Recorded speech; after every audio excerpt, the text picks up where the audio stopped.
Welcome to our Teen and Parent webinar series, where we explore one of the most important journeys families face together: understanding the teen brain, the risks of addiction, and the power of healthy communication. Adolescence is a time of rapid growth and change, physically, emotionally, and neurologically, and these changes can sometimes make it hard for parents and teens to connect. In this series, we'll break down the science of the developing brain, discuss how substance use impacts decision-making and long-term health, and provide practical tools for strengthening communication and building resilience at home. Today, we have Dr. Donald Reed from the McDowell County Hope Coalition and Mr. Cliff Atkins from Clear Story Counseling.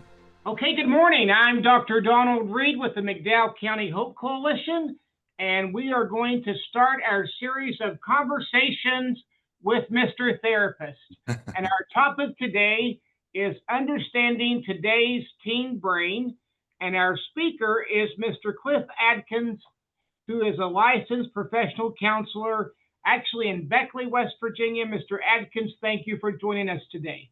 Yeah, it's good to be here. So, you're joining us to talk about understanding today's teen brain. And we know so much more now about the adolescent brain development than we did years ago. I want to look at this from two angles. First, from the perspective of a parent, and then from the perspective of a teen. So maybe if you're watching and you're a parent or you're a teen, go grab your parent or go grab your teenager and watch this together. So both sides can understand, can walk away with a better understanding. Yeah. First, we're going to cover the parent's perspective, and we're going to just do just kind of a round of questions and answers. So from the parent's viewpoint, what are some of the biggest changes we've learned about teen brain development in recent years compared to when parents were teenagers themselves? I believe one of the main things that I would say, and I'll probably use analogies or like images as I talk.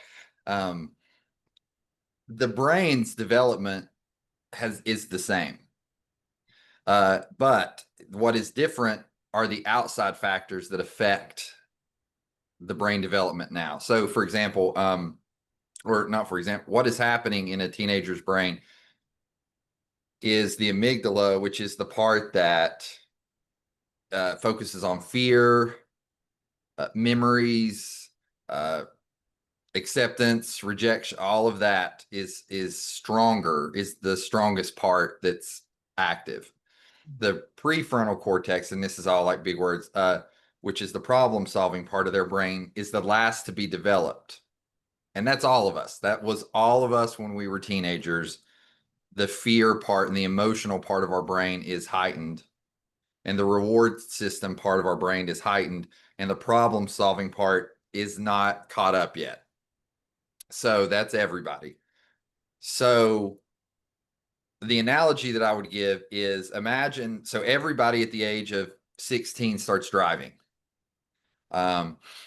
Generations ago, you would be driving down a country road with a house here, a house here, a house here, and you're looking at things. There's not a lot of exit signs. There's not a lot of billboards.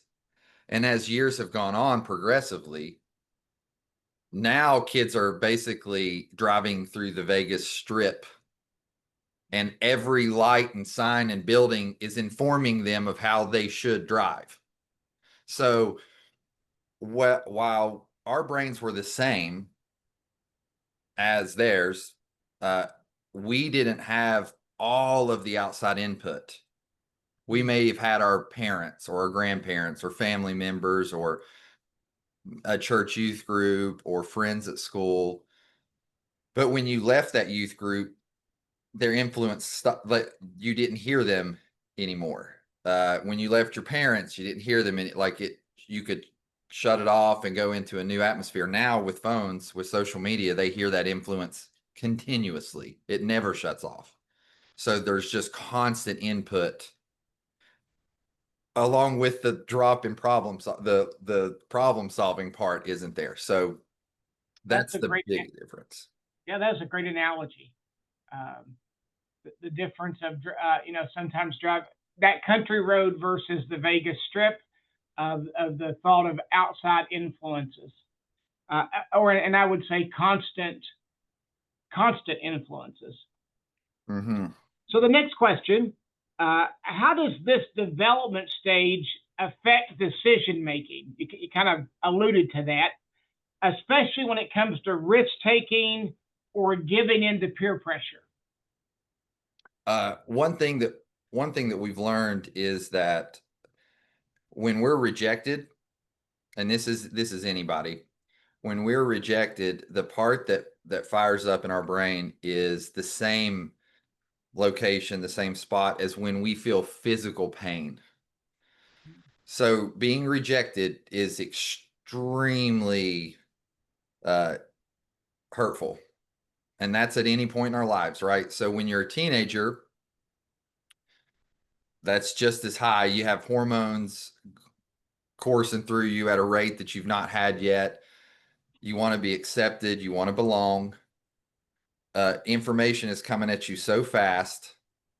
There's peace within a group.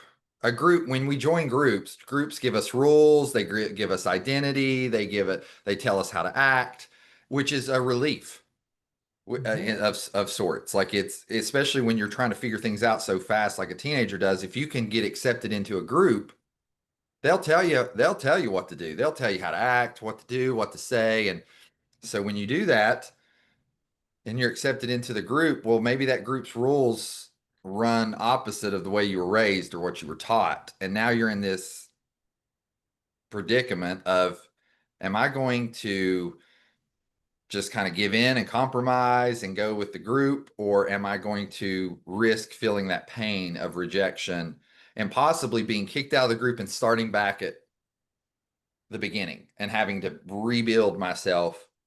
And we've already established the problem solving part of our brains when we're in our teen years has yet to fully form. It's not that it's not there. It's there, but it's not fully formed.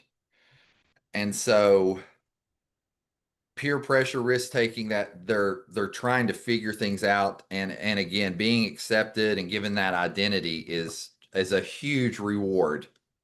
And so they'll take risks because they also can't the problem solving part being lower, you're not thinking of like what the actual consequences may be. And maybe you don't even know what the consequences are, but you know what the reward would be. Like, and so it's like it's smoking or vaping or all of that stuff. Like, you kind of know what the consequence is, kind of, but it's so many years down the road or something like that that it seems that the consequence seems so far away, but the reward is an immediate acceptance of everybody around you.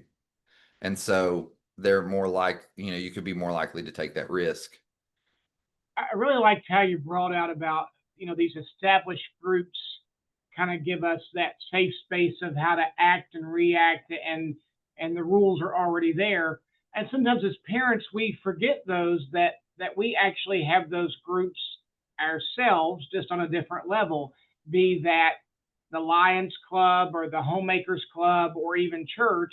All of those rules are kind of there just at an adult level from an adult perspective, but we forget, the kind of the aspect from the teen brain. You Mm-hmm. brought out that parents often describe teens as more emotional or quicker to react. You've somewhat answered this already, but kind of what's happening in the teen brain that makes them kind of more emotional?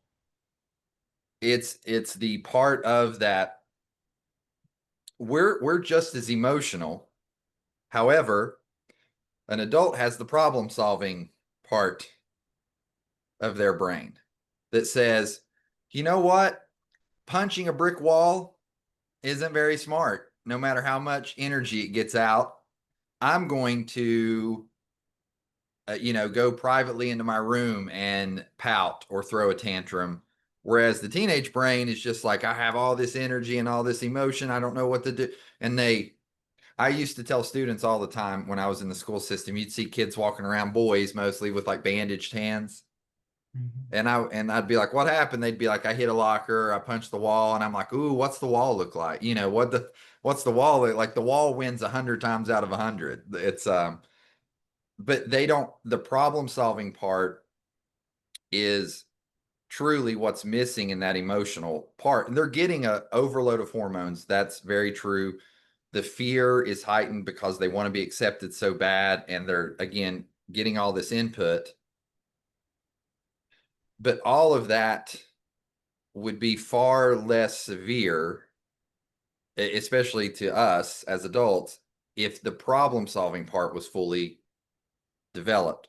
And so rather than look at our teens and go, gosh, what is the matter with you? Like, what is the matter? It's like, pause and think, you don't like to not have what you want. You don't like to, if you're at a place that you love being and now you have to leave and go to somewhere you don't want to be, you don't like it either.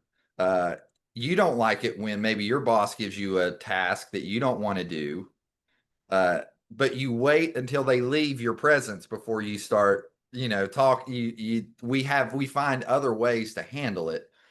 Whereas a teenager, they're forming that. They're trying to understand that. And yeah. I read a quote one time about how that our children have all these adult emotions, and that as parents, it's our job to help them learn to regulate those emotions and to be good problem solvers. And that's really exactly what you just said. Yeah, absolutely. If you could give parents 2 concrete tips for keeping communication open during these teen years, what would you say? The first thing always, and I got I have the thing that I say, parents need to always be safer than the Google search bar. And that, what I mean by that is, you have to go into raising teenagers knowing, not wondering, not thinking, knowing that they're going to ask you, or they're at least going to have some very personal, very sexual questions, and they're going to have those, that they're not going to dodge that. They will have all of this. And so to create an environment for your kid that's judgment free, which is very tough, because not because you're judging your kid morally, but because you want the best for your kid. And a lot of those areas, especially at their age, are dangerous, can be dangerous, or at least involve a lot of risks. And so you want the best for that kid, for your kid. And so sometimes our tone of like concern can come off as judgment or shock, like, oh, and make them want to recoil whenever they're thinking. And so they're going to think in their brain naturally, I could just go over to Google and I could have typed the same question in this search bar, hit search, found the answer that culture, society, or whatever search engine they use will give me, and I won't hear any negative feedback at all. I'll just get my, and so parents are in competition. That's another thing that wasn't there years ago. Like, that wasn't, when I was a teenager, like, there wasn't a search engine to go to. There wasn't. You either had to go to a library, find a book, or you had to ask an adult that you trusted. Now kids have that. And so parents have to emotionally regulate themselves to be able to hear the information and be there for their kid with grace and judgment free. My big thing is to maybe sit your kid down and be like, hey, if you come to me first, like, I will provide an environment, I don't want to catch you up in anything. Like, I would much rather you just come to me first. And I think truly that's the biggest tip. That's the biggest. I mean, really, that is the overall, of course, parents, if they want to, stay up on what's culturally relevant, you can try that, but it's so fast. It changes so much now. But the biggest thing would be for your kid, to create an environment for your kid to say, you're safe with me. And if I don't know it, let's look it up together. Like, I don't know what that means. Like, let's figure it out. Like, this sounds like something.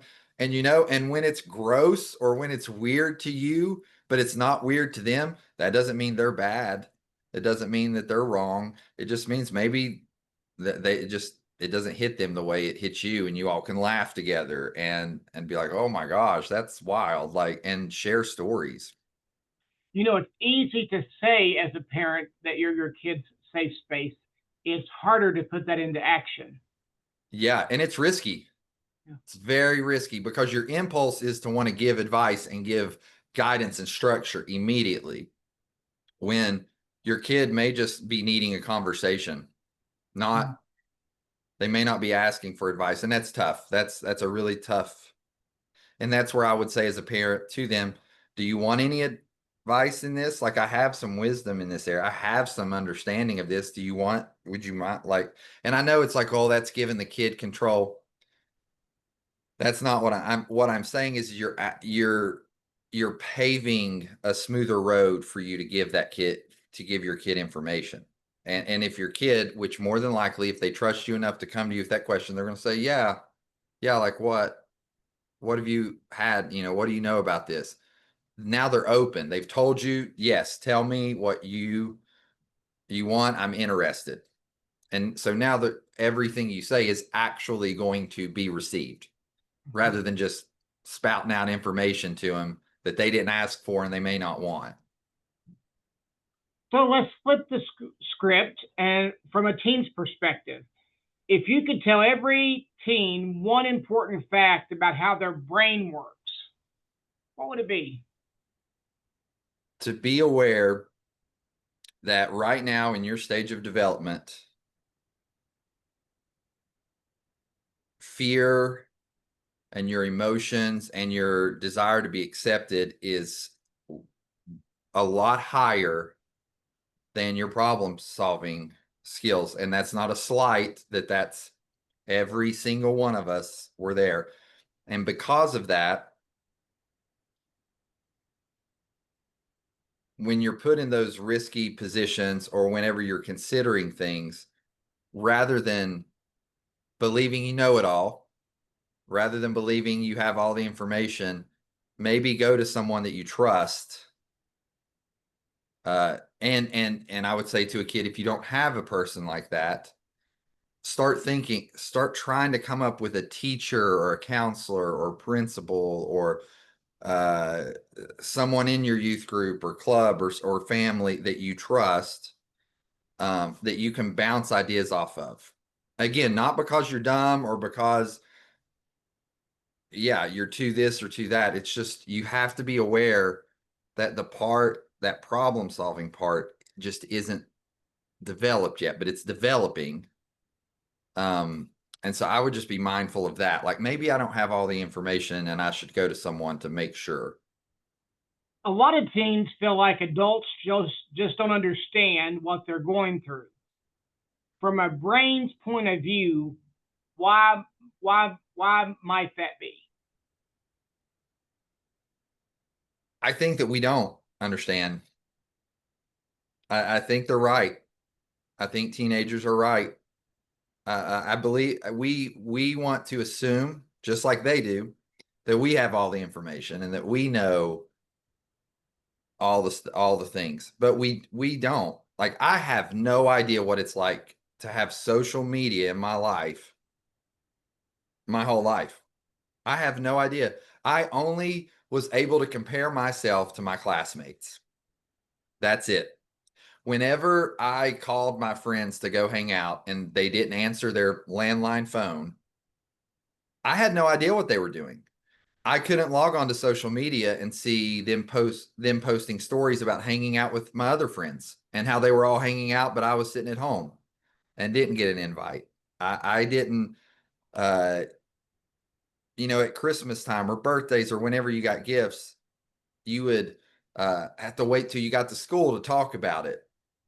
You didn't get to log on to social media and immediately see that maybe so-and-so got better stuff than you, or maybe so-and-so got all kinds of stuff and you didn't get very much. So now you got to go to school and you're dreading it already and you're on break. It's like, we don't understand that. We don't understand that. And so if a kid says you're not understanding me, again, we're not at war. It's your child. Like, you're in a loving relationship. You don't have to fight with them. You say, well, then help me. Okay, I'm going to trust you. I don't understand. So let's say it a couple more times until maybe I can get it. Yeah, I think humility with the parents would be huge in those moments. So you kind of brought this up. Social media, friendships, pressure can be overwhelming for teens. What's a realistic way for teens to manage this type of stress and still feel connected? So one of the things that I intend to do, again, I worked in the school system for 15 years, and social media is, I cannot express how damaging it is. I cannot, because I started in 2007. So the iPhone had just come out, like it was, or was just coming out. And I was in it until last year. So I've seen the progression of what phones and social media has done to student and to a teenage brain. And but I also understand the desire to be connected. And so what I would say to to kids, to teenagers, would be a realistic way is, one, if you can stay completely off social media, I would stay off social media entirely. And I would say to your friends, because thankfully we have a culture now where teenagers talk about their anxiety and their fears, and they articulate it. They say, I have anxiety, I'm depressed. So why don't you tell your friends, my anxiety can't handle social media.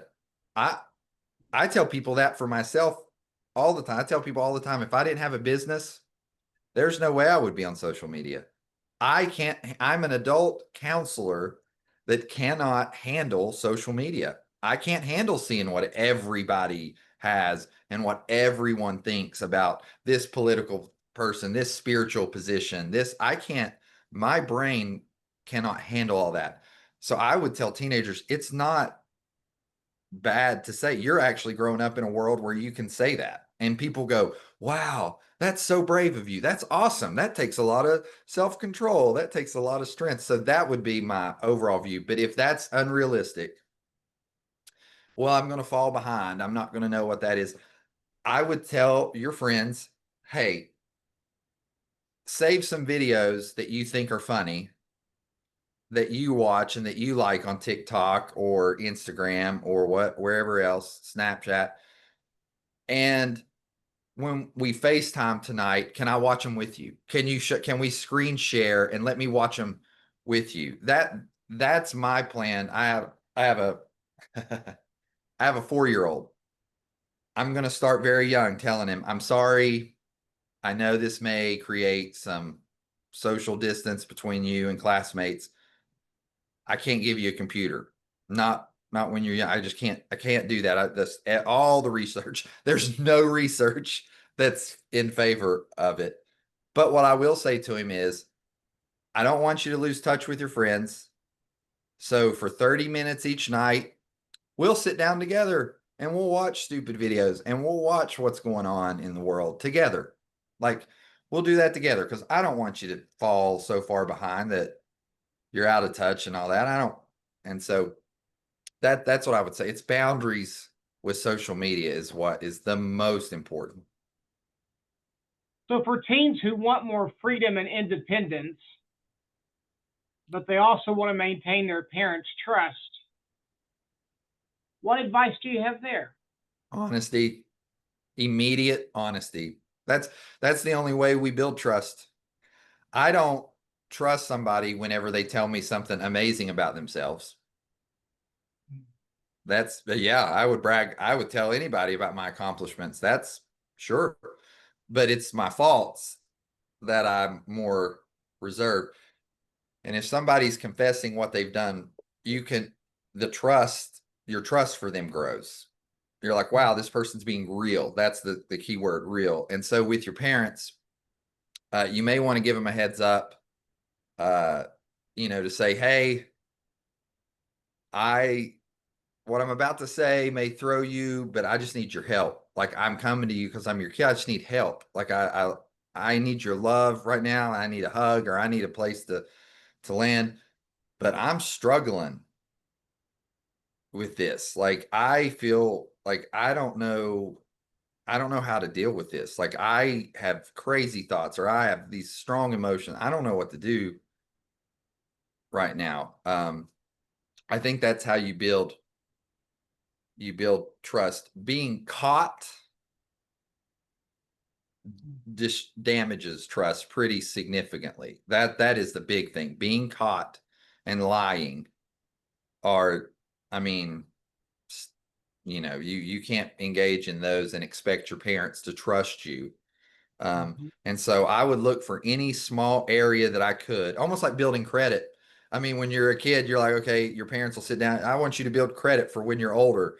Well, they don't put the power bill in your name, or the big credit card. They start off small. They'll put your name on the phone bill, and it's so as a teen, I would say, look for small things to show your parents that you're trustworthy, and build that later. Well, Mr. Therapist, I think you've given us incredibly practical advice. We've heard today about understanding the teen brain isn't about making excuses. It's about building empathy, improving communication, and helping both parents and teens navigate this stage of life successfully. Thank you for your expertise. For all the parents and teens in McDowell, join us next month for learning how to build trust through communication. Have a great month. Thank you.